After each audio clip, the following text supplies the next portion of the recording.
Oi gente, tudo bem? Hoje a gente vai aprender um pouco sobre teoria celular e origem da vida. Eu vou fazer outro vídeo explicando sobre cada parte da célula e suas funções, mas nesse vídeo a gente vai aprender o básico sobre tudo e como que surgiu a primeira célula. Vamos lá! Lembrando que eu vou deixar esse espaço aqui livre para o editor conseguir colocar fotos e a gente entender um pouco melhor sobre cada coisinha. Faz favor, editor, ponha fotos aqui, tá? Por favor. Então, gente, pra gente entender um pouco sobre a origem da primeira vida na Terra, a gente precisa entender sobre duas teorias. A teoria da biogênese e a teoria da abiogênese. E como que elas foram se reconstruindo aí durante todo o trajeto. Como essas duas teorias foram criadas para tentar explicar a origem da primeira vida na Terra e basicamente nenhuma das duas deu muito certo, porque os caras da biogênese não acreditavam nos caras da biogênese e os da biogênese não acreditavam nos da biogênese. Então, acabou que ficou no 0 a 0 ali, deu um empate, né? E aí ninguém ficou em nada. Mas, posteriormente, dois cientistas criaram uma teoria chamada teoria da evolução química, tá? Lá por volta de 1920, depois de muitas descobertas do mundo na ciência, tá? Se a gente parar pra pensar, 1500 para 1920 foi um tempão, então deu pra eles pensarem bastante. Essa teoria foi criada por dois cientistas que não vale a pena falar o nome, até porque eu não vou lembrar. Bom, mas pra gente entender essa teoria, a gente precisa entender como que era a vida lá na Terra primitiva, né? A Terra, gente, ela tem mais ou menos 4,5 bilhões de anos e a gente só vê a primeira vida em 3,5 bilhões. Então, nesse 1 bilhão e meio, o que será que aconteceu, né? Quando a Terra estava surgindo, gente, ela tinha algumas características que nós podemos colocar aqui.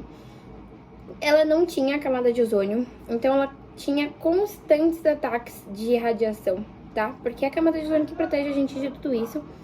E ela tinha constantes atividades vulcânicas também. A gente pode falar que o que a gente tem hoje de terra e água era tudo magma, tá? Então a Terra era hiper quente. Ela tinha alguns gases, que esses gases é importante a gente lembrar. Anota, pelo amor de Deus. Então, gente, nós tínhamos o gás hidrogênio, o metano, a amônia e o H2O em estado gasoso, tá? Nossa, mas como assim? Como que a primeira vida surgiu nessas situações? É o que eu me pergunto todos os dias quando eu vou estudar sobre essa matéria, gente. Mas se o cientista tá falando que foi, é porque foi, né? Não tem como eu questionar.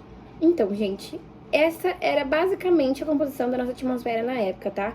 Obviamente que tava bem longe de surgir a primeira vida, a gente tinha só magma, mas, enfim, era isso, tá? Então, quando a gente pensar nas características da Terra primitiva, a gente pode pensar em sem rochas, apenas uma camada de magma, constantes erupções vulcânicas, presença desses gases na atmosfera e não tinha camada de ozônio, tá? Essas são as características da Terra primitiva na época. Mas o que aconteceu, gente? Como que começou a surgir as vidas na Terra nessas condições? É que não foi nessas condições, né? Lembra que eu falei daquela teoria dos dois cientistas lá em 1920? Então, ela foi uma teoria muito importante para explicar a origem da vida, porque, inclusive, um cientista mais tarde comprovou que essa eficiência poderia ter sido aplicada lá na Terra primitiva. Mas vamos entender o que foi, como que foi que aconteceu essa teoria, gente. Esses dois cientistas, eles foram muito gênios e eles fizeram essa teoria paralelamente, tá? Isso é muito importante, muito interessante a gente parar pra pensar que duas pessoas conseguiram pensar na mesma coisa e não foram juntos. Então, enquanto, por exemplo, é um exemplo, tá? Enquanto um tava lá na Alemanha pensando o que aconteceu, o outro tava lá na Inglaterra e os dois conseguiram pensar na mesma teoria. Isso são gênios mesmo. Essa parte, gente, pode ser que eu dê uma lida, tá? Eu confesso que nem eu consigo explicar totalmente. Mas, basicamente, essa teoria dizia que a Terra era muito quente, porque continham, né, obviamente, constantes erupções vulcânicas. Mas, em um certo período, essa Terra começou a resfriar. Ah, e ela chegou na temperatura de 37 graus e meio? Não, gente, ela tava muito longe de estar fria desse jeito, tá? Se bem que 37 é bem quente, né? Mas não, ela tava bem mais quente do que isso, mas ela também tava bem mais fria comparado naquela época. Tava tão menos quente, que começou a precipitar aquele gás que a gente chamou de H2O em estado gasoso. Então, ele começou a precipitar e precipitar na Terra, formando os primeiros rios e os lagos, tá? Esses gases que continuaram lá em cima, então o hidrogênio, a amônia e o metano, eu paro às vezes, gente, porque é muito difícil lembrar de tudo isso, né? Consegui voltar a gravar, gente. No meu quintal aqui tá cheio de cachorro e eles não param de latir. Então, toda hora que eles começam a latir, eu tenho que parar a gravação. Mas enfim, gente, esses gases, o metano, a amônia e o hidrogênio, eles continuaram sofrendo constantes ataques de radiação, tá? Isso não foi ruim pra eles, foi ótimo, porque isso permitiu que eles conseguissem energia suficiente para se unirem e também formar substâncias um pouco mais complexas.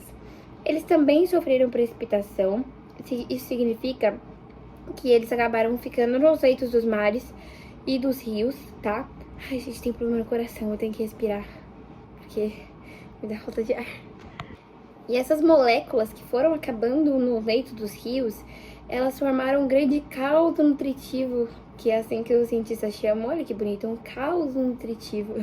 Esse caldo nutritivo mais tarde pode ser chamado de coacervados. Coacervados, eu coloquei aqui uma... Então, gente, os coacervados, eles são nada mais, nada menos do que um agrupamento de moléculas envolvidas por uma substância aquosa, que no caso era água. Se a gente parar para pensar, eram moléculas ali vivendo em um meio interno separado do meio externo, que permitia que elas pudessem fazer ali relações mais complexas. O que será que isso parece, né, gente? Uma célula, né? Parece uma célula, mas ainda não era. Esse meio interno começou a fazer relações complexas entre ele, entre as substâncias, e por muito tempo não foi uma célula. Mas, graças à evolução química, que é o nome dessa teoria, eles acabaram se transformando na primeira célula primitiva, que era uma queridinha de uma célula procarionte. Então, gente, vamos de um resumo aqui. A Terra primitiva era uma terra que não tinha camada de ozônio, tinha constantes atividades vulcânicas e ela era bombardeada constantemente por radiação. Na sua atmosfera continha hidrogênio, amônia, metano e H2O em estado gasoso.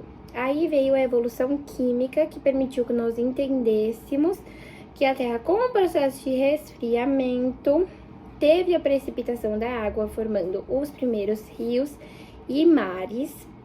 A radiação constante permitiu que essas substâncias pudessem se unir e formar substâncias mais complexas. Elas também sofreram precipitação, fazendo com que elas ficassem lá no leito dos rios e mares. E elas formaram coacervados, que são compostos por substâncias em meio de uma película aquosa. Essa película divide o meio interno do meio externo. E lá no meio interno tinham constantes relações complexas entre elas, tá? Essas relações complexas conseguiram evoluir, formando a primeira célula procarionte. Entenderam? Agora vocês entenderam? Bom, gente, esse foi o vídeo, a explicação de hoje. Eu espero que vocês tenham gostado. Eu vou gravar mais 2 vídeos hoje sobre teoria celular e as partes da célula. Não tá tão bom esse vídeo, eu revisei umas 3 vezes e tá bem mais ou menos, né? Mas é porque, primeiro, que quem edita os vídeos geralmente não sou eu, é meu namorado. Mas esse vídeo em específico eu que editei. E os outros 2 provavelmente também vai ser eu. E eu não tenho esse dom, né? Então ficou um pouco ruim, mas eu espero que dê pra entender, tá bom? Eu vou deixar também algumas perguntinhas sobre o vídeo pra ver se vocês realmente entenderam. É importante que respondam, porque vai ser bom vocês responderem pra ver se vocês realmente entenderam o conteúdo. É isso, beijo!